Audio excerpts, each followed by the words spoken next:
জাকির এইটা তুই আর রুবেল থাক খাদিমদার দুই এমাদুল দুই আমাদের গ্রাম অঞ্চলে এরকমের অনুষ্ঠান আয়োজিত হয়।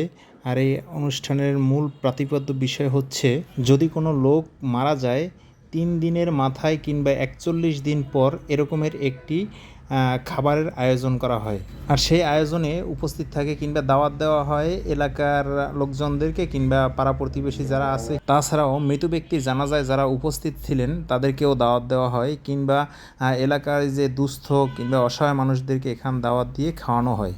এটি একটি আমাদের গ্রাম অঞ্চলের ঐতিহ্যবাহী কিংবা মুসলমানদের একটি ঐতিহ্যই বলা যায়। যাই হোক, অতীব দুঃখের সাথে বলা চলে যে আমাদের প্রতিবেশী শামসুর রহমান কাকা উনি আসলে একজন ভদ্র অমায়িক মনের মানুষ ছিলেন, কিংবা অনেক ভালো মানুষ ছিলেন।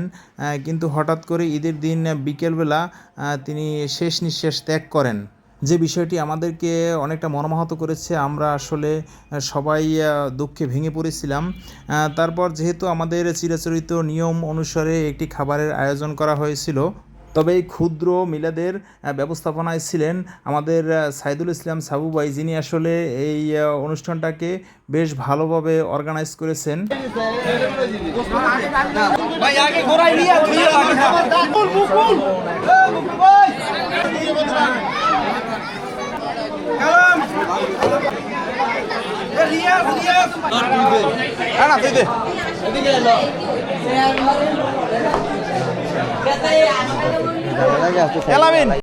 আমরাও মিলাদ অনুষ্ঠানে অংশগ্রহণ করেছি এবং আমরা সার্বিক সহযোগিতায় সচেষ্ট ছিলাম।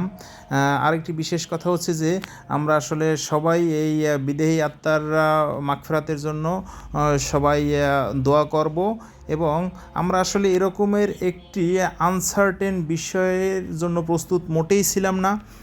যেহেতু সৃষ্টিকর্তা আমাদের সৃষ্টি করেছেন, আর তার ডাকায় আমাদের প্রত্যেককেই সাড়া দিতে হবে, প্রত্যেককেই একবার হলেও মৃত্যুর স্বাদ গ্রহণ করতে হবে।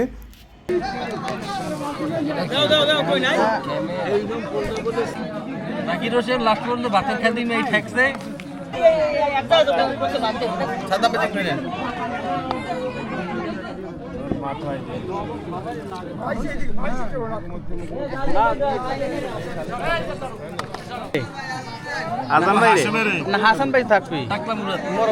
শোকাহত পরিবারের জন্য আমাদের সমবেদনা রইল। একই সাথে বিদেহী আত্মার মাগফিরাতের জন্য আমরা সবাই দোয়া করি যেন আল্লাহ তাআলা তাকে জান্নাতের সুউচ্চ স্থানে অভিষ্ট করেন।